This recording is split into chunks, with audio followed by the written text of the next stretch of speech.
بسم الله الرحمن الرحیم. نن زموږ د طریقة العصریه د اولې حصې الدرس الثاني والعشرون یعنی 22 نمبر درس دی او د کتاب د سر نه 99 نمبر دی 99 یعنی 97 نمبر درس دی. نن به مونږ د عند او بین په جملو کې استعمال کوو. مخکې مونږ عند او بین استعمال کړی، نن به بیا انشاءالله د دې لږ غونته کې تکرار وشي. دلته موږ له جملې راکړي دي، بیا موږ له جوابونه راکړي دي، خو بیا استفهامیه جملې دا نورې دي. انا قریب، انا قریب، انا قریب زه نږدې، من الباب، من الباب دروازې ته.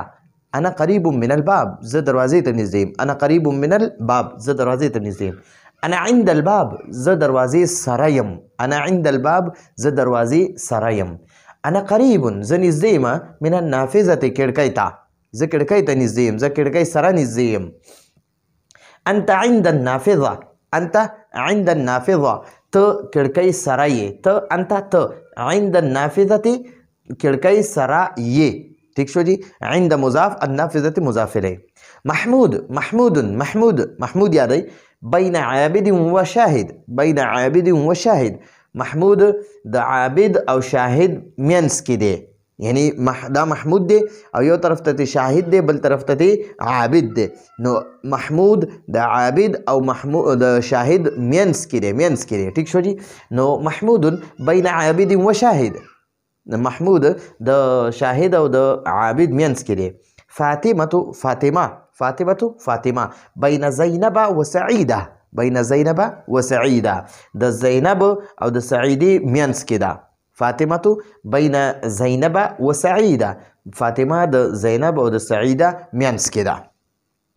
دا خو زموږ سره جملې وي، په هغې کې عند او بین استعمال کو او قریب استعمال کو. قریب، بین، عند دا هم استعمال کو. اوس دې خو موږ له استفهامیه جملې راکړي، سوالیه جملې. وایي این انت، این انت، این انت ته چېرته یې یا محمود، ای محمود. این انت یا محمود، ای محمود ته چېرته یې. نو ګوره دا محمود سړی دی، مذکر دی، نو د لپاره دا انت ضمیر راغی. انت، ته، انت. او دې خوا فاطمه مؤنث ته که نه، دې لپاره انتې راغی، انتې. نو دلته کې د حامد نه محمود نه تپوس کوي چې ته چېرته یې.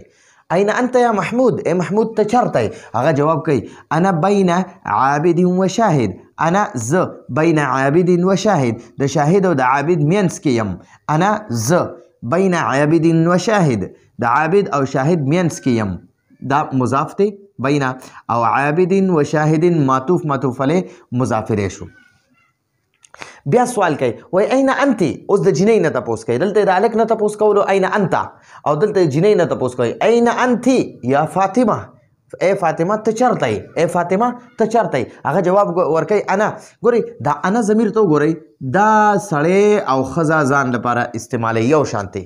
نو هغه ولا جواب وکړي انا زه بین زینب و سعیده، بین زینب و سعیده د زینب او د سعیدې مینس کې یم، د زینب او د سعیدې مینس کې یم.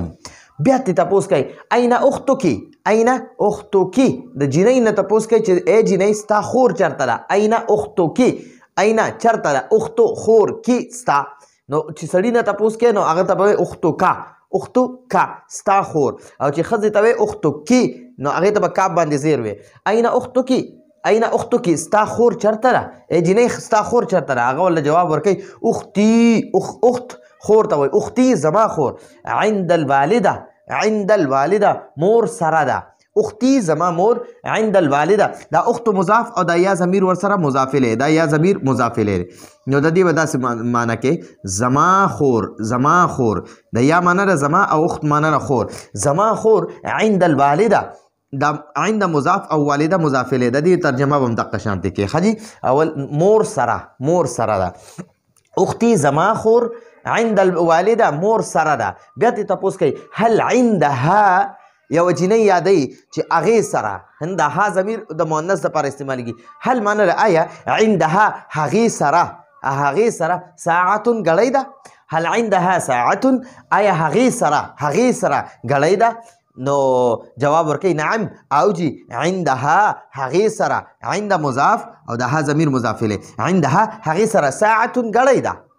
بیا تاسو اين سعيد، اين سعيد، سعيد چرته دی، سعيد چرته دی. نو جواب ورکړئ سعيد في الفصل، سعيد في الفصل. یا بالکل سعید فی الفصل سعید کلاس کې دی بیا تاسو کوي هل عنده کتاب هل عنده آیا عنده هغه سره دلته عنده هغه جنۍ سره عنده هغه سړي سره هل عنده هغه آیا هغه سره کتاب دی جواب ورکوي نعم او جی عنده هغه سره عند مضاف او د ها ضمیر مضاف الیه دی نو د ها ضمیر معنی د هغه نو دا ترجمه به موږ داسې کوو